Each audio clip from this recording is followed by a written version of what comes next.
All right, April, do you want to pop us to the next slide so I can just go over a little housekeeping before we get started? If you guys can update your name just with your location, if you want to connect with people locally to you, this slide shows you how to do that. Basically, you just right click on your screen in Zoom and you can add your location. And then you can kind of look through the participants list and connect with people who might live in your area. The other thing that we do ask is that you mute yourself while our speakers are talking. We have some pretty great speakers tonight to hear from, and we do have a lot of time for questions at the end. We also encourage questions throughout. So if you want to ask your question live, we just ask that you put that in the chat, or you can put your question in the chat and then we can direct it to the appropriate speaker at the right time. And Carol, Jeff, and I will be in the chat paying attention and helping answer any questions that you have.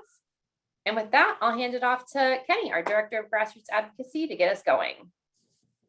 Hey everyone, welcome. Welcome to April. Is it April? I think it's April. I forget what month it is. Not April Miller on our team, April the month. So I wanted to start, I think most of the people now are, but just in case, I always start with a quick of what you're part of, because this may be some people's first call to the Action Team. So the Action Team is a national group of advocates. I think we're closing in on 28,000 folks now. We're represented in all 50 states across the country, including Hawaii, Alaska. And it's been less than 2 years, in a year and a half, we've started this from scratch. And the real kind of nuts and bolts of this is you all. This is supposed to be and intended to be community driven, so that we don't want to be the ones kind of creating all the actions that people are taking in their local markets. So we try to create a framework, create tools and resources. You'll see, if you haven't been to our website yet, which I'm sure we'll share in the chat, and many of you probably already seen it, we have an amazing toolkit. We have amazing digital tools, virtual tools, especially given, as I know we're getting close, but we're still in a bit of a pandemic reality here. So a lot of the work we're doing isn't happening face to face, kind of block to block, neighbor to neighbor as much. We hope to get back to that because it's a real tentpole of what the Action Team is about. But we have incredible digital tools. We have toolkits. We're going to talk later tonight about one of our really incredible, somewhat new tools, Control Shift, which allows people to start and work on petitions locally, which we're going to get into at the end of this. So welcome to those new folks. Hello again to the veterans, the old school Action Teamers there. You're part of something pretty special. I'm biased, obviously, because we built this from scratch, but there's not a lot of programs like this in the country in this space of animal welfare. So you're part of something that is nationwide, but the nuts and bolts of it is neighbor to neighbor, what you do in your local community as part of a bigger whole. So that's kind of an overview of the Action Team. And each month we have these calls and we try to dive down on get more granular on specific issues. Tonight, we're going to be talking a lot about kind of housing and insurance policy, how it impacts people, especially, but also how it impacts certain dogs based on breed and other information. I'm going to leave that to our experts who are real, actual experts in this, have spent years and years in the industry on this, but I want to frame it up first. And this is an issue that can be sensitive to some people, and that it has a kind of more of a human component than some of the other things we talk about. And so I want to frame it up because this is a place we pride this on being, the Action Team being something which is truly inclusive of different ideologies, different frames of thought, different perspectives, inclusive around race, gender, socioeconomics. So we don't all see things exactly the same, and that should be a good thing. That's something that we should celebrate, something we should be respectful of and offer grace to each other and understanding, take it as an opportunity to listen. So this housing issue, something that I'm very familiar with as a person who grew up in public housing and a person who's also had dogs traditionally labeled as pit bulls. There's one sleeping next to me as we speak my whole life. And as an adult, I've moved about 25 times. So I've had to find housing in, I think now it's up to 12 different states across the country as a person living with a bully breed dog. So you see the challenges in that, trying to find, I'm now a homeowner, so dealing with housing, insurance, and things like that, both from a public housing as someone who grew up in an economically depressed community to someone now who owns a home in a more upwardly mobile community. Like I've kind of personally had to transverse all these different things, right? And one of our speakers, and then I'm going to turn it over tonight, Shannon, who's going to speak later, is actually based in Minnesota. And I think it would go, it would be a bit kind of, I would feel a bit unauthentic if I didn't mention, we all know that, right now the George Floyd trial is happening, the Derek Chauvin trial, as a result of what happened to George Floyd, is happening in Minnesota, right? And so these issues that we're talking about do intersect with issues of race. They intersect with issues of economics and class and politics. So we can't just pretend that they don't. So I wanted to frame it up that way and just make sure this is a space where we are respectful of each other. We understand that we may have different points of view, but at the end of the day, I think we all want the same thing, right? Don't we all want all dogs of all different breeds to have a shot at a happy, fair life? Don't we want all people to have the opportunity to share their lives with dogs, no matter where they live? The one thing I know, and I know personally, and I've learned through my years and years of doing this work, is race, economics, politics have nothing to do with someone's love for an animal, right? It's one of the most universal and unifying things we have in this country. And I say we need that pretty desperately these days. So let's think this of a place where our goal here is to get dogs and the people who love them the best case scenario, the most positive outcomes, that families aren't broken up. And so those issues are part of this conversation. And I know that that can be sometimes a touchy thing, but I think it's an important one. I think we can do something really, really important here. And I know that this is affecting one of our callers, Shannon, who's going to be a speaker, and Leedy Van Cavage, who I'm going to introduce momentarily. And I have known of, or known personally for a couple decades, is probably, if not, and Lee, I don't want to embarrass you, but probably the most knowledgeable legislative attorney when it comes to breed issues in the country. If not, she's on the Mount Rushmore. She'd be in the GOAT category when it comes to legislation and policy around breeds of dogs and housing. So I'm going to turn it over to you, Leedy, and I'll mute myself and let you and then Shannon take over from here. And actually, I'm going to turn it over to Shannon right away because she has to split early. So, so Shannon, why don't you take it, please? Oh my goodness. Can I just say I'm a guest speaker alongside of you, Leedy? Like, how amazing is that? I remember the first time we met when you had your dinosaur backpack in the middle of a best friends conference and you were fangirling over our work. And so it is such an honor to be here with all of these amazing action team members. I thought about throwing on my action team shirt today for this meeting, but it is tucked away because in Minnesota, it is 30-something degrees today. So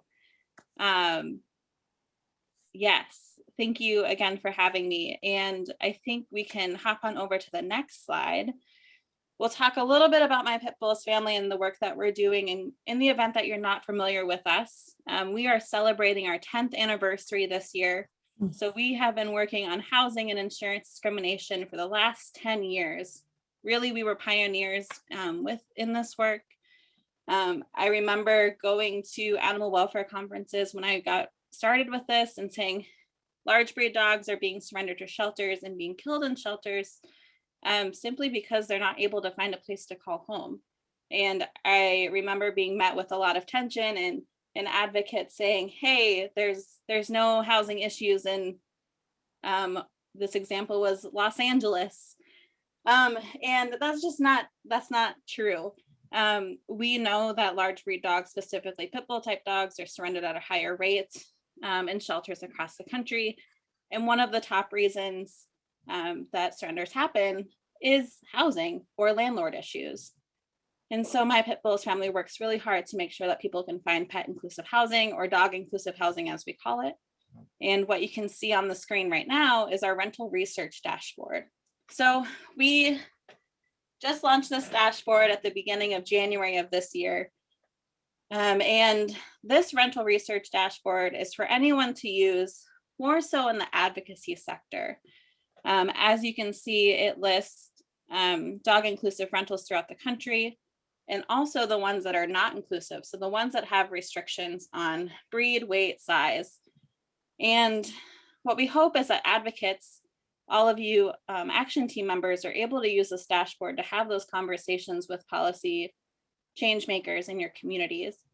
But then if you're searching for housing and you are a tenant and you just need some extra help, we do have our rent or our housing database. That is more for the tenant side of things. And I see in the chat, it's not fair how pit bulls have such a bad something ...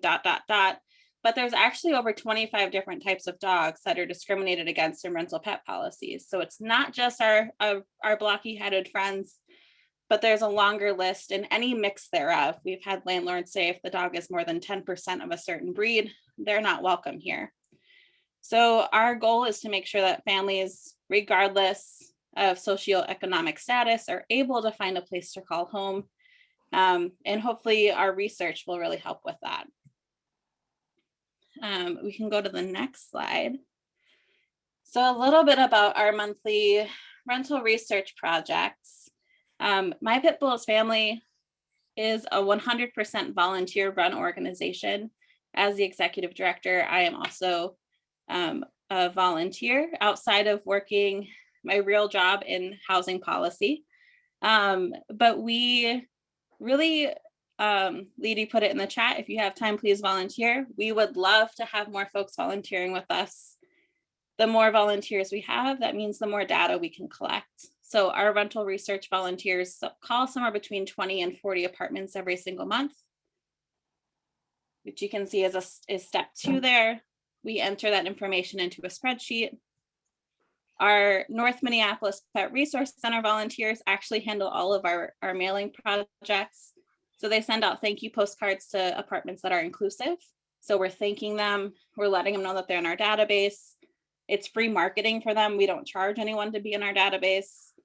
And then step 5, we send letters, including an amazing document from best friends about why it's important to rent to people with large breed dogs and it's good business practice. So we send those out to any apartment that has a exclusive policy, so they do not include all dogs. And we also just launched a new rental research survey, a national one, so we can start collecting data again on reasons why folks are not allowing all dogs. And then they're entered into the database and the dashboard. So everything is live and should be accurate and ready to go whenever you look at it. That is all I have. I know I do have to jump off here, but if there are any specific questions to me, I'm more than happy to try and answer those too.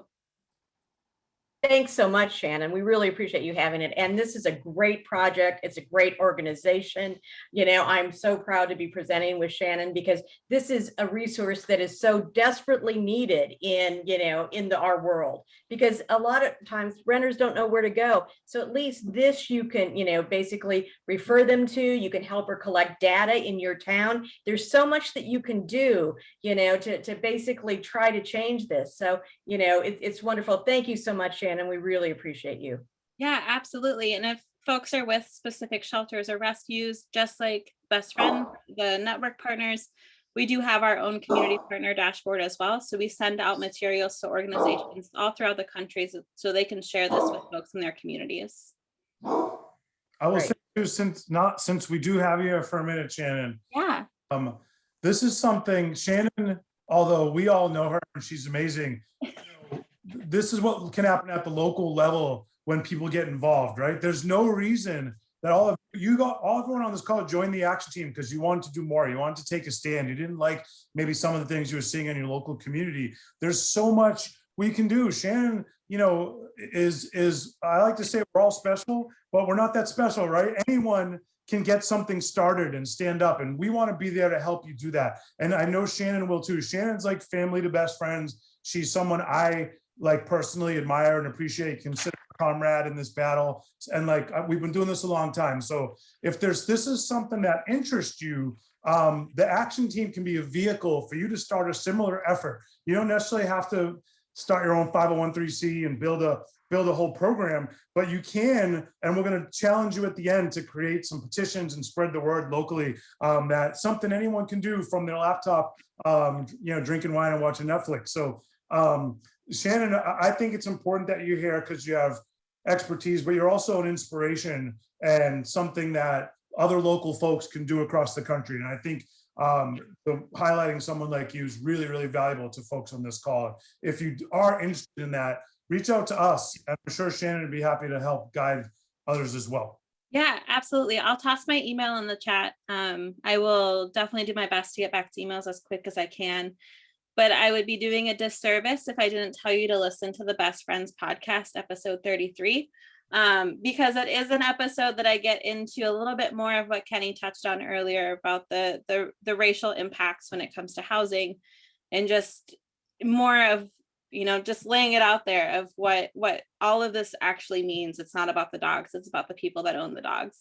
So I encourage you to listen to that, and along with the best of episode 2, because I might have been on that too. So so excited to be able to have this platform, and I look forward to connecting with action team members and helping you navigate the housing process. And I know Leedy is going to take it from here and make it all make sense to everybody.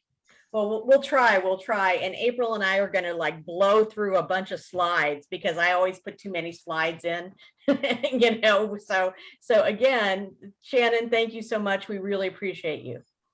Thank you. Okay. Have a good night. You too. All right, April, let's do this thing. So pets and housing 101. You know, basically, next slide, please. Just start going through them. Okay, so pets are members of the family. I mean, think about how much has changed. People now have dogs in their weddings. You know, back in the 80s, when I tried to ask, you know, the priest who was officiating in our church about having our dogs come, he looked at me like I had 3 heads. So again, you know, pets are members of the family, and we need to keep them together no matter what a person's economic status is. Next slide. So pet inclusive policies promote public health.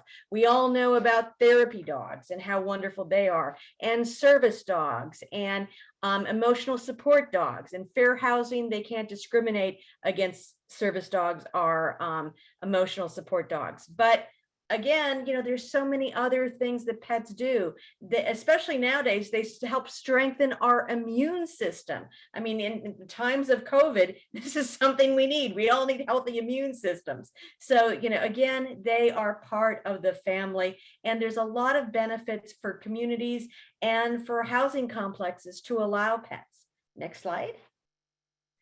So the problem is 90%. Like nearly 90% of landlords do not allow pets, or they have these bizarre restrictions. Like Chicago Housing Authority, you can't own a cat more than 15 pounds. I mean, that's just nuts. You know, they limit the breed, the size. Like some, you can't have a dog over 20 pounds. I mean, that's just a little, you know, bitty dog. You know, are the type, are the number. So again, pets, you know, no matter what they look like, no matter, you know, what their weight, they are still members of the family, and we need you to take action.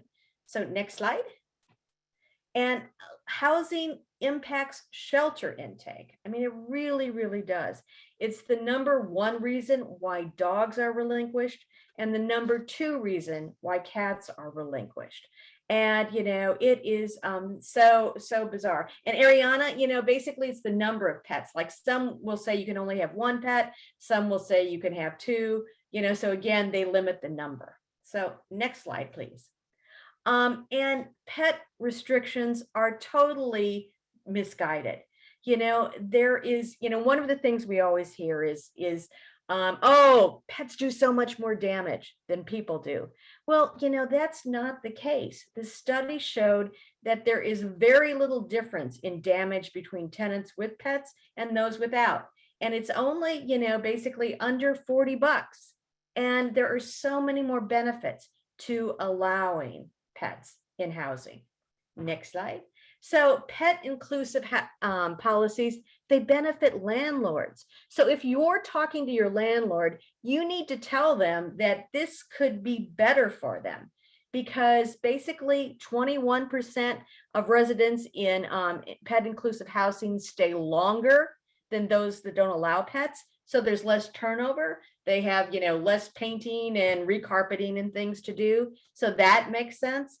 And they basically, the apartments are filled faster. So, you know, they don't want their property sitting vacant. They want to move people in, and people snap up the apartments or houses that allow pets. So again, it's really important. Yes, she stayed for 13 years in an apartment that, allowed pets. That's what we do, and again, housing issues contribute to shelter crowding, like where April is. She's in Chicago right now.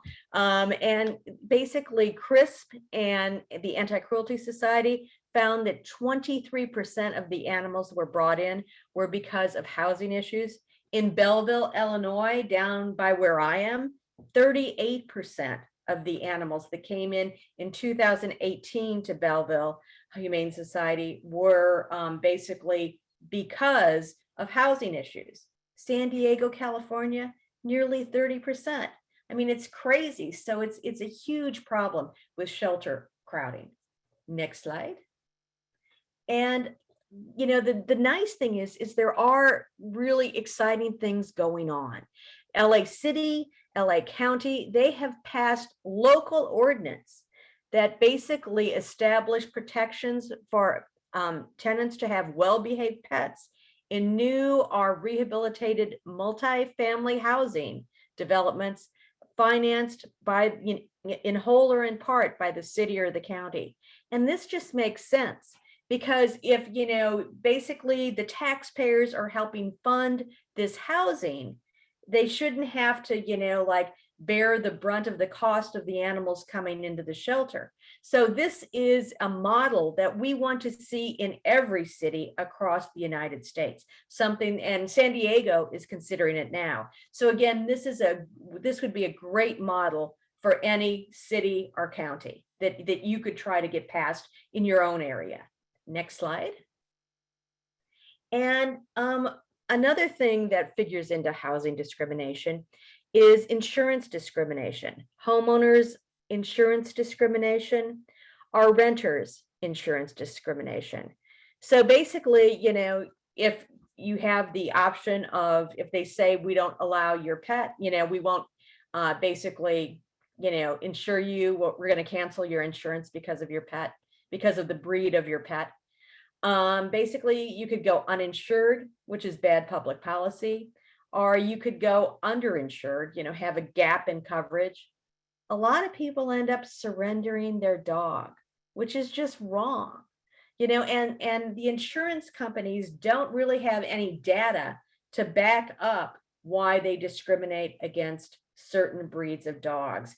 It's kind of urban legend now that they, just decided on these breeds, and it's crazy, the number of breeds that can be discriminated against by insurance companies. One insurance company, American Family, they have like oodles of breeds that they target, including Welsh Corgis, Dachshunds. I mean, it's just nuts. It's totally crazy. So next slide. And so one of the things we have worked with Animal Farm Foundation with, and again, they're another great organization, is the Dogs, People, and Housing Insurance Project. So basically, this is a resource. Again, we want you to share this far and wide, that it makes it easy for people if they have been, denied insurance or canceled insurance, are not renewed insurance because of their dog's breed, to let your insurance commissioners know that this is a problem. Pennsylvania is the only state that has a statute against insurance companies discriminating against breeds of dogs. In Michigan, there's a regulation that they can't discriminate unless they have actual actuarial data for it. So again, Michigan and Pennsylvania has some protections, but the vast majority of states do not. Next slide, April. And so legislation to watch and support. We are spearheading a bill in Illinois, SB 1672, to try to stop insurance companies from discriminating against breeds of dogs.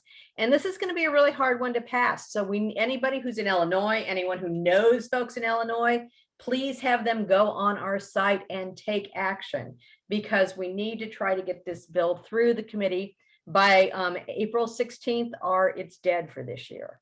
And Nevada, it's exciting because the Nevada bill actually has made it through the Senate, thanks to folks like you and your action. We're working with the ASPCA and HSUS on the Nevada bill.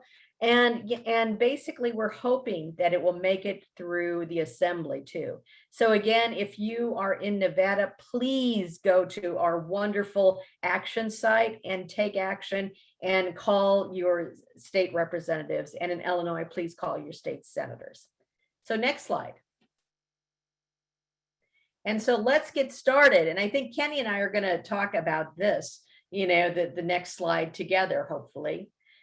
Because it's action oriented, so start a petition for an ordinance like LA has or LA City has. If you need a copy of the ordinance, email me, I will get it to you, and circulate petitions and info on social media. Kenny, do you have any other tips for them regarding that one? Yeah, I think there's so many. We're gonna kind of give you a real time. I don't know, it's coming up in a slide or two. We wanted to get you guys started with how to do this, but I want to reiterate again that we're not saying everyone doesn't have to get involved in everything. Everyone doesn't have to have passion for all the social issues that connect to this one issue. But I know just by nature of the fact that whoever's on this call, that you love dogs and cats, right? And this issue ultimately affects dogs and cats. It also affects people, right? But it affects dogs and cats. So if you love dogs and cats, and you don't want dogs, particularly dogs that are discriminated against, to die in shelters or to be separated from their families unnecessarily, it's incumbent on us to take action on this. So we really want to get people involved. This doesn't mean you're entering, because I know these days it can be stressful to enter into political discourse, right? You can take action on this particular issue without doing that. I would love people to do that. I personally do that, but that's a personal choice for everyone on this call that they make on their own, what they want to engage in. But this is also something you can get involved in that does result in dogs losing their lives unnecessarily, no matter how you slice it up. So we want to encourage people to get involved. And if there's, Jeff, or April, can we go to the slide with the petition starter? And Lita, you can chime in again. But we have a slide, am I right? Is that the one you were talking about, Kenny? I think my system. I'm going to pop the link directly in the chat too, Kenny. Okay, great. So what you can do is, some of you have done this already. I know by some of the names that there's several of you who have either started, signed, or shared petitions. And Caitlin is going to put into the chat. What we want to encourage you to do is to use your sphere of influence, use your network. Where do you connect with people? Don't just go to your friends who love dogs, or if you belong to a rescue group or a volunteer. Do you have children in a school system? Do you belong to a YMCA, a Rotary Club? Are you are you on Nextdoor? How do you use your social media? There are so many places right now where you're connecting with human beings, that this issue is something that might matter to them, and we won't know unless you share it. So one of the things we're really encouraging people to do is to share wide and far this information, get these petitions out there activated, and get people to sign on them and share them. Because I will tell you, we've seen now from the action team, some of the people on this call have actually changed legislation in California, here in where I live in Louisiana, around cats, a separate issue. It matters. There's no time like we're in right now, where people and communities and constituencies are taking action because we won't stand for certain things, right? This particular group we're a part of loves dogs and cats. And dogs and cats, a line I've used for years is, dogs and cats can't make phone calls and they can't send emails to legislators and city commissioners. So it's up to us to do that, right? So this is a really amazing way that in one click, you can start a campaign, and we've already got some language drafted that you can start from. You can make it your own. We don't want to be overly prescriptive. We want to give you the power and the tools and the resources and the coaching to spread this far and wide. So in your community and nationally as well, this is a national issue and a local issue. This is one of those things that is macro and micro, right? And you can really create change at both levels by using your voice and sharing with all your influences across your networks of people. I'll stop there for a second because I talk a lot. I'm a hot-blooded Italian guy from Boston originally. Well, I'm half Italian too, Kenny. So, yeah, and again, if you live in an HOA, and your HOA discriminates against breeds of dogs, again, our has a weight limit on cats. Try to get that policy changed. Try to, start a petition, get on the HOA board. And if your insurance company, your homeowners insurance or your renter's insurance company discriminates against breeds of dogs, find a different insurance company. State Farm doesn't discriminate against breeds of dogs.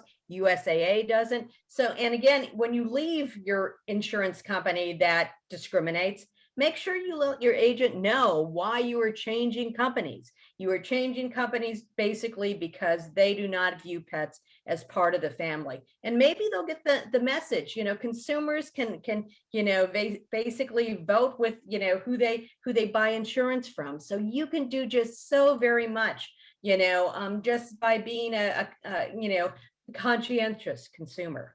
So, again, thank you so much for tuning in. We really appreciate it. Kenny, you want to take us out or? Yeah, I wanted to check.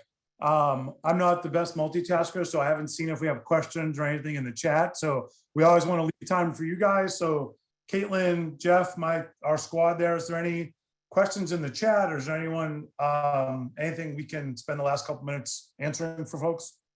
We don't have any questions in the chat as of right this minute, but if you guys want to pop it in or raise your hand, we can call on you if you have any. Cool. And I will say this too, as you see on the slide there, if this is something you're unsure of, right? And you're like, oh, I never knew all of this, or I always have cared about this and I wasn't sure what to do, email us. You'll see our email is action2025@bestfriends.org. That's our actual email. Our staff, we answer it and we respond, and we want to help you get started. Don't be paralyzed and don't get stuck. If this is something that you really care about and you want to get involved, send us an email. We'll help you get there. I think I see is Ariana has her hand raised. You can unmute yourself and ask your question if you like. Thank you. Well, wait, can this be a question about anything pet related? Sure, go ahead. Okay, so one of my cats, not the one I got from Best Friends Shelter, but like my friend actually found her. She's like 16 pounds and she's a smaller looking cat. And also just like, I don't know what to do about that. And I also heard that some shelters don't have veterinarians that work there full time. And I was wondering about that. Like, there has to be a full-time vet because animals could always get hurt, right? True. So those are all important things. I'm going to pause for 1 second because if we don't have any other questions, maybe Caitlin or We have a few in the chat. okay. So hang on, Ariana. I think we can get you some information for that, but because we had prepped a lot of people about this housing issue, I want to make sure we don't let anyone go. So don't jump off. Were there other questions in the chat, Caitlin, that you want us to get to? Yes, we got a couple.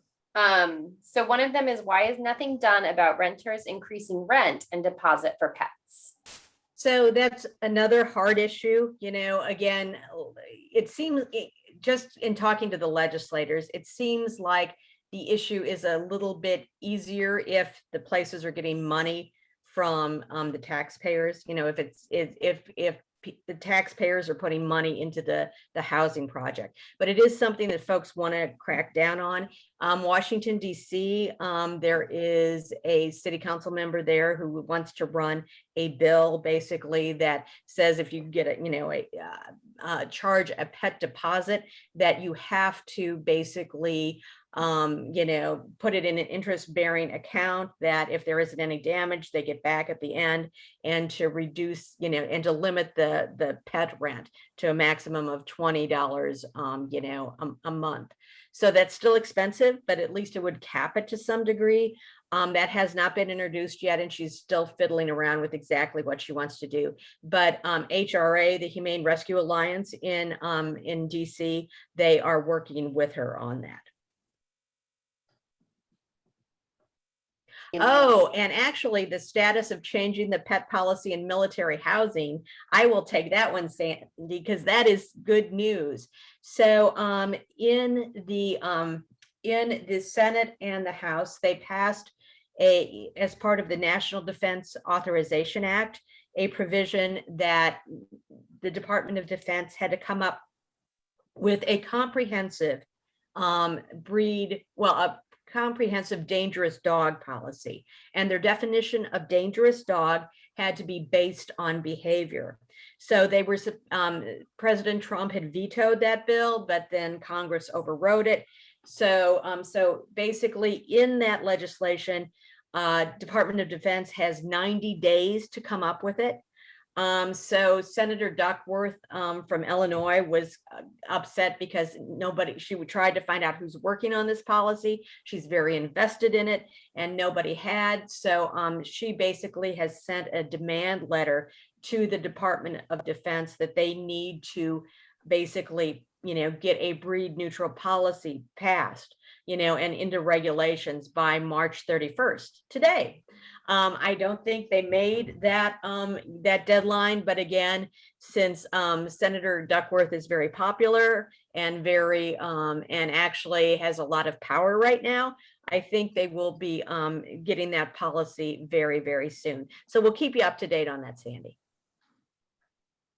Another question towards the top, and I think Leedy, you might be able to answer this one, is from Kathy, and she asked, can insurance companies charge more for a policy?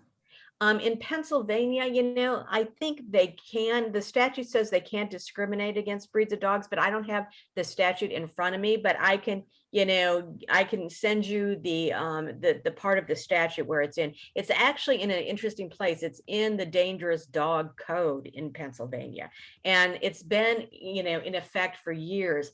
I think they might be able to charge more, but not basically cancel or not renew you. But I really want to check, that. And I'm not licensed to practice in Pennsylvania, so.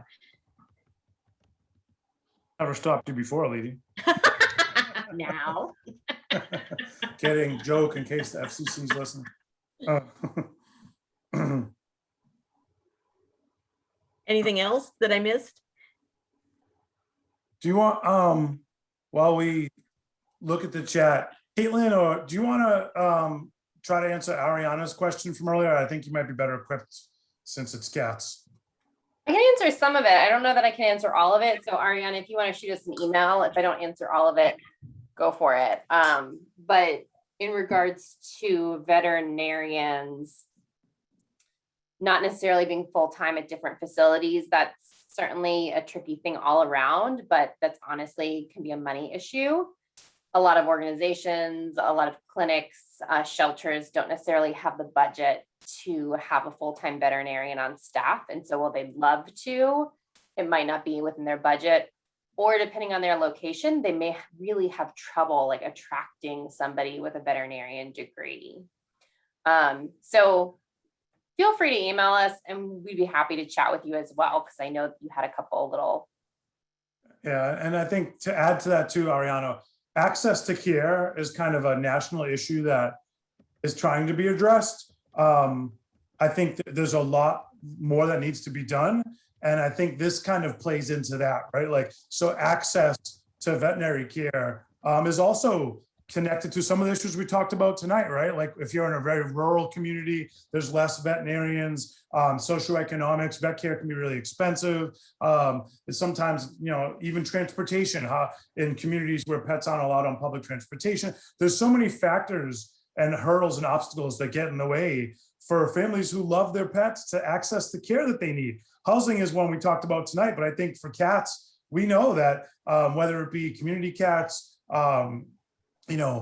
people's house cats that are more indoors, like the ability to access the care that people need is an issue that I think Best Friends is working on, and a lot of the other local and national groups are working on as well. There's a long way to go, but send us an email and we can get forward to you any information and kind of ideas we have. And maybe that's something you can, we have a lot of staff and people in California, and I think you're in Los Angeles. So there might be some good resources there that maybe you can get involved from the community level to try to address some of those issues.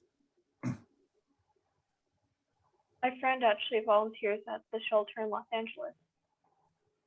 There you go. Like, I think we're always looking, the reason we created this action team is frankly because the burden and all of this, like Best Friends and your local shelter and rescue can't solve all these problems, right? So we recognize, identify that. So we need people like you. We've got, now I didn't look, almost 100 people at one point are on this call. Like, we've got 28,000 people across the country. The more folks like you, Ariana, and the rest of you on this call really plug in and get involved in whatever capacity you can, the more dogs and cats have positive outcomes. And that's exactly why we started this. So send us an email and we'll try to figure out a way to plug you in best way we can.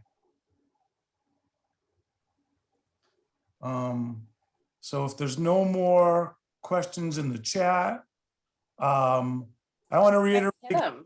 Oh, sorry.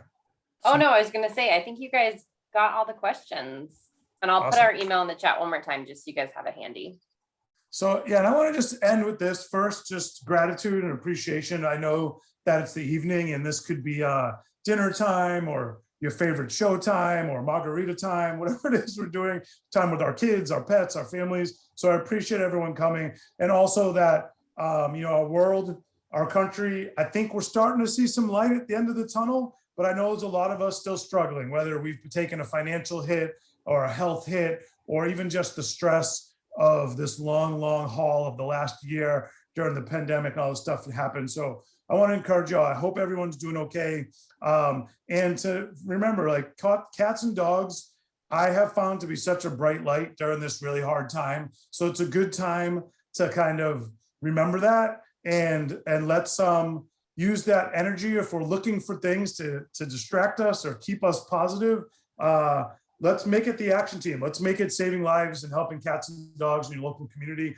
Email us, tag us, ping us, and we can find ways to plug you in. So we appreciate you. I hope everyone is doing their best to stay healthy and can look a little bit down the road. I think there's light at the end of the tunnel. So try to keep positive and stay healthy and strong, and reach out to us if we can help more. We appreciate all of you guys. So look out for our follow-up email, which will have information that you should be getting very quickly after the call, and email us if you have any questions after this. We appreciate you all. Have an awesome night. Thanks, Leedy and Shannon, so much for coming. You added so much to the conversation. I really appreciate it. Thanks to everybody for being here. It was great to talk.